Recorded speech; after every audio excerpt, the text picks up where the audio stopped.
കലോത്സവ വേദികളിൽ മത്സരങ്ങൾ വൈകുന്നത് മത്സരാർത്ഥികളുടെയും കാഴ്ചക്കാരുടെയും മനം അടുപ്പിക്കും.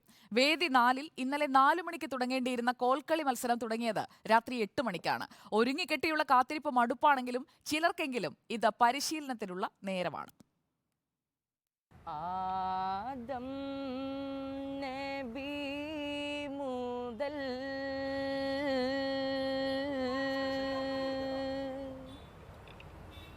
അവസാന ദൂതരാ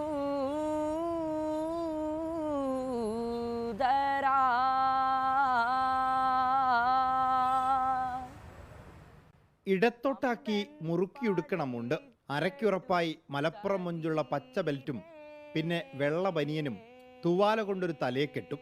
ഇതാണ് കോൽക്കളി വേഷം.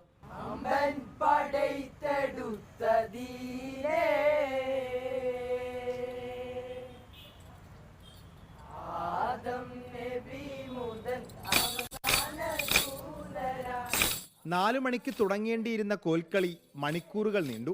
മണി 5-ആയി, 6-ആയി, 7-ആയി.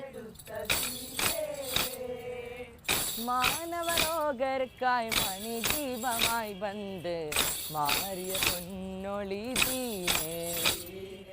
നീളുന്ന നേരങ്ങൾ പരിശീലനത്തിനുള്ള അവസരങ്ങളാണ്. കളിച്ചതും പഠിച്ചതും ഒന്നുകൂടെ കളിച്ചും പഠിച്ചും ഉറപ്പിക്കാനുള്ള നേരങ്ങൾ.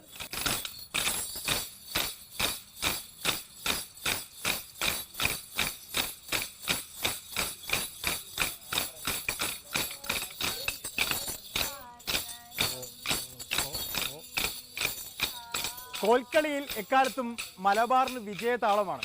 ഇക്കുറിയും കോഴിക്കോട്ടുനിന്നും മലപ്പുറത്തുനിന്നും നിരവധി ടീമുകളുണ്ട്. പക്ഷേ കോൽക്കളി മത്സരം അല്പം വൈകിയപ്പോൾ പ്രാക്ടീസിലാണ് മലപ്പുറത്തു നിന്നുള്ള ടീമംഗങ്ങൾ.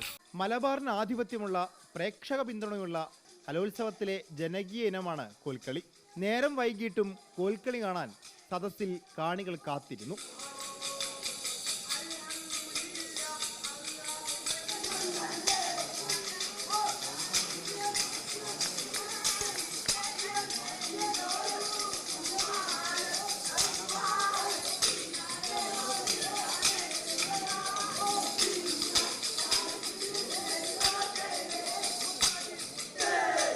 കളരിപ്പയറ്റിന്റെ ചടുലതയും മെയ്വഴക്കവുമെല്ലാം കോൽക്കളിയിൽ കാണാം.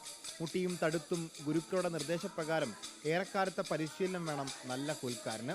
കോൽക്കളി എന്ന് പറഞ്ഞാൽ നിരന്തര പ്രാക്ടീസാണ്. പ്രാക്ടീസ് 3 സംഗതിയെ പറയാനുള്ളൂ. പ്രാക്ടീസ് പ്രാക്ടീസ് പ്രാക്ടീസ് പ്രാക്ടീസ് ചെയ്താൽ വിജയിക്കും. ഏറെ വൈകി അവസാനിച്ച കോൽക്കളി മത്സരത്തിൽ ഇക്കുറിയും മലപ്പുറത്തിന്റെയും കോഴിക്കോടിന്റെയും ആധിപത്യം തുടർന്നു. വീഡിയോ ജേർണലിസ്റ്റ് ഷബീർ വടക്കേങ്ങർക്കൊപ്പം VS രഞ്ജിത്ത്, റിപ്പോർട്ടർ.